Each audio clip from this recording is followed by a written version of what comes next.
Hello, I'm Beth Wagner, physical therapist. In this video, I'm going to show you exercises for hammer toes. I'll start with a brief description, and then we'll jump right into the exercises. I'll demonstrate all of the repetitions of all of the exercises so you can follow along with me in real time. Hammer toe refers to a deformity where the toe is bent at the proximal interphalangeal joint so that the knuckle is elevated above the level of the other toes. The distal interphalangeal joint typically bends to compensate so that the end of the toe remains straight or flat on the ground. Sometimes the end of the toe points down into the ground, which is called a claw toe. Typical causes of hammer toe include an injury such as a fracture or a dislocation. Other causes include wearing tight, narrow, or high-heeled shoes, or congenital deformities. Hammer toe can also develop naturally with age due to tightening of tendons or fascia on the top of the foot. Typical symptoms include pain, redness, blisters, or corns due to rubbing of the toe on shoes or against other toes. Symptoms may also include pain with walking, altered gait mechanics, and difficulty finding comfortable shoes. The first line of treatment is to wear properly fitted shoes. This includes the length, the width, and the height of the toe box. There needs to be enough room for all of the toes to move freely, and the height of the toe box needs to accommodate the elevated knuckle. Pads or splints may be helpful to prevent further development of corns and blisters during the healing process. And finally, surgery might be warranted, although recurrence following surgery is common, so it should be considered a last resort, not a first-line treatment. Okay, let's jump into the exercises. The first exercise is manual traction. The purpose of this is to elongate the toes. Start by sitting on a supportive surface with the affected foot perched up on the edge of the surface so that you can hold it with both hands. Then you'll reach for the toe that's affected with your thumb on the top and your index and middle finger underneath. And you'll be anchoring your foot with your heel on the surface and the other hand to support your midfoot. So gently pull that toe out, pause, and then release. Pull out, pause, and release. Perform 10 repetitions with slow, smooth movement. And stretch discomfort or a pulling sensation would be normal with this, but you shouldn't feel any sharp shooting pain. If you do, back off and don't pull so hard. Start with very gentle movement. A variation that can feel pretty comfortable here is to pull out and then gently wiggle the toe up and down, and then release. So apply the traction, wiggle up and down, and then release. Pull straight out, elongating the toe, wiggle, and release. You can try both just the straight traction, pulling and releasing, and the traction with the little bit of wiggle. See what feels best for you. After 10 repetitions, then rest. All right, release the support of your foot, wiggle your toes a little bit. Now we'll move on to a massage of the tendons and fascia, or connective tissue on the top of the foot. We'll focus the attention in line with the toe that's been affected. So here I'll focus more on the middle of the foot, but it can feel really nice and be effective to address the tissue across the entire top of the foot. All right, so supporting the foot again with the palm of both hands, or the fingers of both hands. Gently press down into the skin with both thumbs and begin working in a circular motion. So we're not just rubbing the skin on top like this, but we're pressing in and then moving. So you should feel the skin move underneath your fingers. And you can do this both with a sock on like I am, or directly on the skin, whatever feels best for you. You can also use lotion or oil if that feels best for you. Continue working in circles for about a minute. And this area can be quite tender on some individuals. So start with gentle pressure.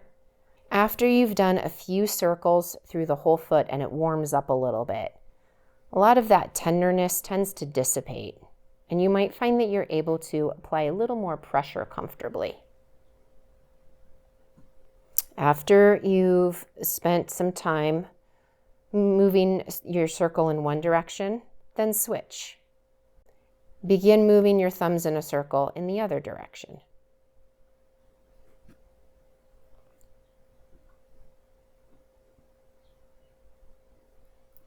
And after about a minute, or as long as it feels comfortable for you to perform the massage, rest. And release your hands, wiggle your toes a little bit. And now we'll move on to a flexion mobilization at the MTP joint, or metatarsal phalangeal joint. This is the joint where the toe meets the long bone of the foot. With the hammer toe deformity, when this middle knuckle is bent up in the air, it tends to create a bend also at this joint, at the MTP joint. So we want to try to stretch out that bend at the joint between the toe and the foot. All right, support your foot with one hand, and then with the other hand, place one thumb just at the top of that joint, again, where the toe meets the foot. You can kind of feel that little bit of movement there. Now gently press down. So you're pressing the toe down, and then release and come back up. Gently press down, pause, and come back up. Start with gentle movement. This can be quite tender. A little bit of movement goes a long way. Again, stretch discomfort is normal, but you shouldn't feel any sharp shooting or stabbing pains. If you do, back off. Don't press down so hard. Start with really small, gentle motion. And we'll do 10 repetitions. Press down, pause, and release. Press down, pause, and release. And relax. Next, we'll do an extension mobilization at the PIP joint. That's the proximal interphalangeal joint. This is the main joint where you'll notice that deformity, where the toe is bent up in the air. Supporting the foot with one hand, put the thumb of the other hand on the top of the joint there where it's bent up. And now we'll gently press down on that joint. Pause and then release. Press down, pause, and release. Again, we'll do 10 repetitions of gentle movement, pressing down, pausing, and releasing. Press down, pause, and release. It may also help as you're pressing down to do a little bit of traction. So with your index or your middle finger underneath the toe, gently try to pull out as you're pressing or straightening out that bend on the top of the toe. And release. Press down, pause, and release.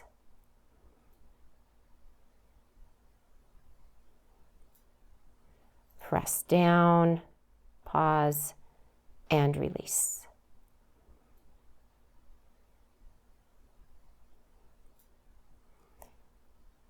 And after 10 repetitions, or as many as you feel comfortable starting with, then relax. Release your hands, wiggle your toes a little bit.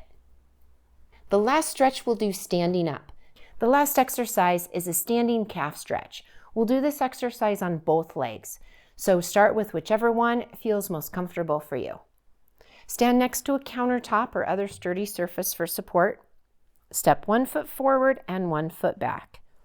Look down and make sure that both feet are pointed straight forward and that all 10 toes are flat on the ground as much as possible. So don't let them curl up as much as you can. Really try to stretch and elongate them.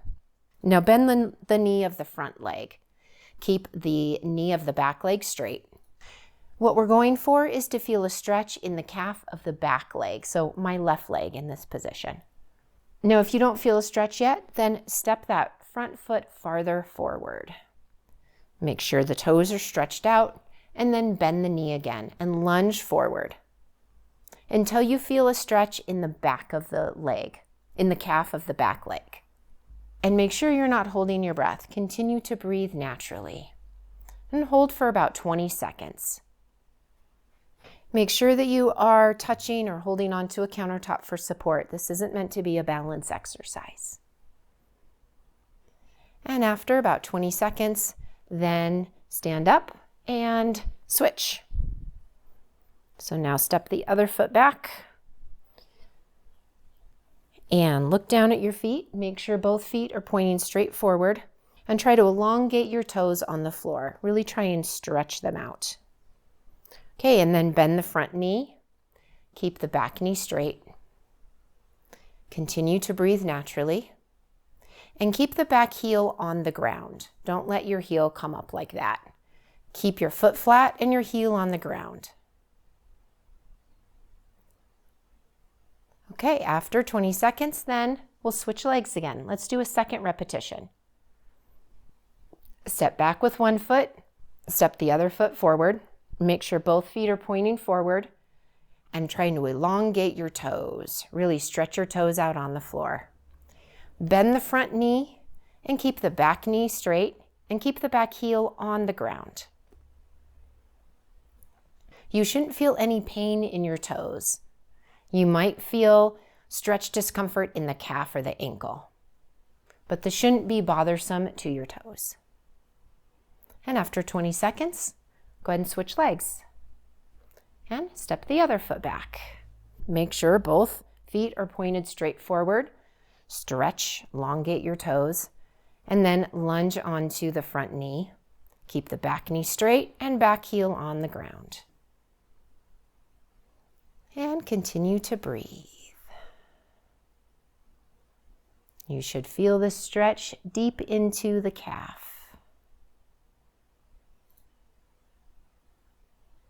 And after about 20 seconds, come up out of the stretch. Stand up and shake it out a little bit.